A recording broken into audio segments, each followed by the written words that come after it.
इससे पहले जब एक वक्त में पीटीआई ने असेंबलियों से इस्तीफा दिया, वो फैसला दुरुस्त साबित नहीं हुआ।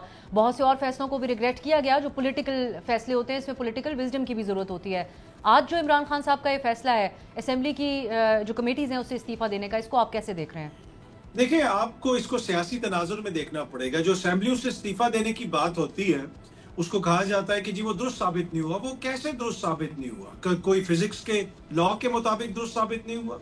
आईने पाकिस्तान के तहत तो 90 रोज में इंतखाबात होने थे, लेकिन जिस तरीके से फिर लोगों की जमहूरियत एक्सपोज हुई, चाहे वो पीपल्स पार्टी के दोस्त हों या काबिल एहतराम दोस्त नून लीग के हों या पूरा निजाम हो, क्या वो कभी एक्सपोज हो सकता था अगर इमरान खान साहब इस्तीफे ना देते? तो मेरा नहीं ख्याल कि कोई सियासी फैसले से आपकी सियासत खत्म हो जाती है।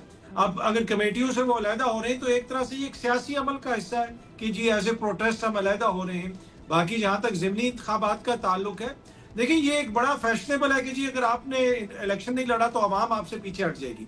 देखिए ये 80 और 90 की दिहाई वाली सोच है, ये कोई 1985 नहीं है। इस दफा तो इलेक्शन आपने बगैर इंतखाबी निशान के लड़ा है। ये अब आप 85 के इलेक्शन को भी देख लें, बहुत सारे लोग जो आए थे 85 के इलेक्शंस में, वो आज किधर हैं? कुछ सस्टेन करके कुछ कहीं पे नजर नहीं आए। पीपल्स पार्टी तो अगला इलेक्शन भी जीत गई थी 85 के बाद।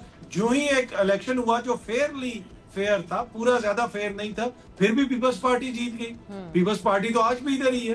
तो मेरा नहीं ख्याल कि आप जो है आप सियासी स्पेस तब छोड़ते हैं जब आप अपने नजरिए से पीछे हट जाते हैं।